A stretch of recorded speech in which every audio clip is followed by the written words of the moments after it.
Assalamualaikum warahmatullahi wabarakatuh. Selamat datang kembali di channel EduTube. Pada video kali ini kita akan belajar secara mudah dan cepat dalam memahami tentang teorema Pitagoras. Oke, langsung saja ke materi pembahasan. Oke, kunci dari teorema Pitagoras adalah pertama, dia hanya berlaku pada segitiga siku-siku saja. Oke. Ingat, dia hanya berlaku pada segitiga siku-siku. Jadi, jika kita ada pertanyaan atau soal tentang segitiga sama kaki atau segitiga sembarang gitu ya, ini sama sekali nggak bisa diterapkan teorema Pitagoras.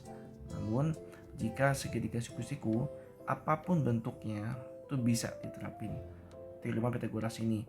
Mau bentuknya yang seperti ini atau bentuknya yang seperti ini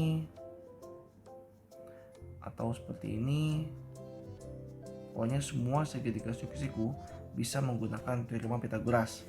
Oke, terus kemudian yang kedua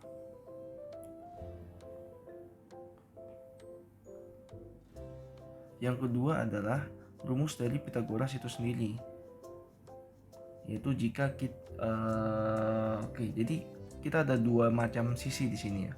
Pertama sisi miring, sebut saja C. Kemudian yang kedua adalah sisi datar, sisi lurus lah ya, datar dan tegak gitu ya. A dan B, dimana C kuadrat sama dengan A kuadrat ditambah B kuadrat. Cara gampangnya gini, sisi miring adalah penjumlahan dari sisi-sisi lainnya. Jika kita sudah hafal rumus ini, paham rumus ini, maka untuk mencari sisi lainnya itu sangat mudah. Misal jika kita ingin mencari sisi A kuadrat, maka ya tinggal dipindahkan B-nya ke sebelah kiri, jadi C kuadrat dikurangin B kuadrat. Dan sebaliknya, jika kita ingin mencari B kuadrat, maka tinggal C kuadrat dikurangin A kuadrat.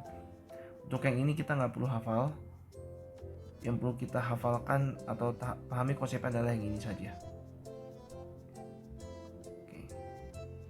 Oke, biar lebih mudah dalam memahami ini atau biar lebih paham, kita langsung ke contoh soalnya saja.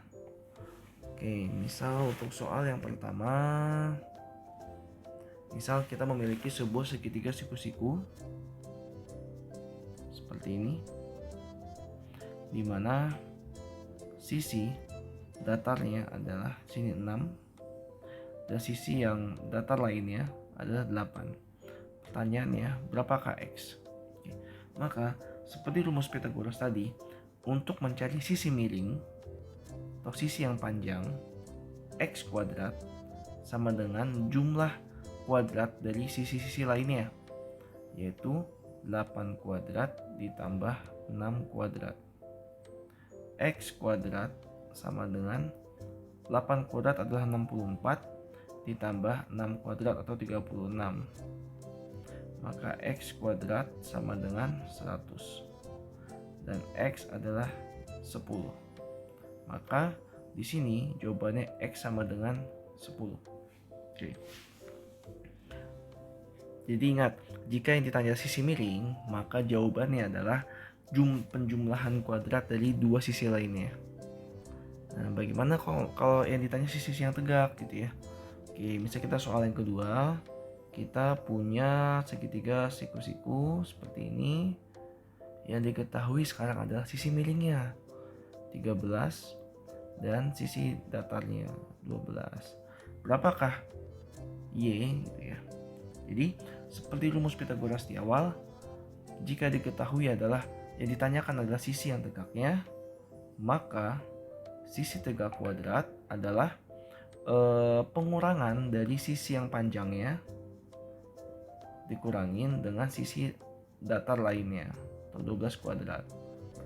Y kuadrat sama dengan 13 kuadrat adalah 169 dikurangin 12 kuadrat 144. Maka Y kuadrat sama dengan 25. Maka Y adalah akar dari 25 sama dengan 5. Maka jawaban dari Y adalah sama dengan 5 di sini. Bagaimana? Cukup mudah bukan cara mengerjakan soal Pythagoras ini? Jadi triknya itu adalah, kata kuncinya adalah pertama, dia hanya berlaku pada segitiga siku-siku aja. Dan yang kedua, jika yang dicari adalah sisi yang miring, dia adalah penjumlahan dari dua sisi lainnya. Jika cari ada sisi yang tegak atau datar, dia adalah pengurangan dari sisi miring dikurangi dengan sisi yang lainnya. Jadi ya, kuncinya hanya itu. Oke, biar makin paham, kita kerjakan lagi satu soal lagi, atau soal yang terakhir. Misal kita mempunyai segitiga siku-siku yang bentuknya agak beda gitu ya, miring seperti ini. Tapi ingat, apapun bentuknya, selama dia itu siku-siku, maka dia tetap saja segitiga siku-siku. Yang diketahui adalah sisi miring dan sisi yang mendatar. Sehingga yang ditanya adalah berapakah Z? Ingat, seperti pada penjelasan sebelumnya, mencari sisi yang tegak atau sisi yang tidak miring adalah dengan mengurangi sisi yang miring atau 15 kuadrat dengan sisi yang datar lainnya atau 9 kuadrat. Sehingga Z kuadrat sama dengan 15 kuadrat dikurangin 9 kuadrat atau 225 dikurangin 81. Z kuadrat sama dengan 225 dikurangi 81 adalah 144. Maka Z kuadrat sama dengan maka Z adalah akar dari 144 dan Z adalah 12.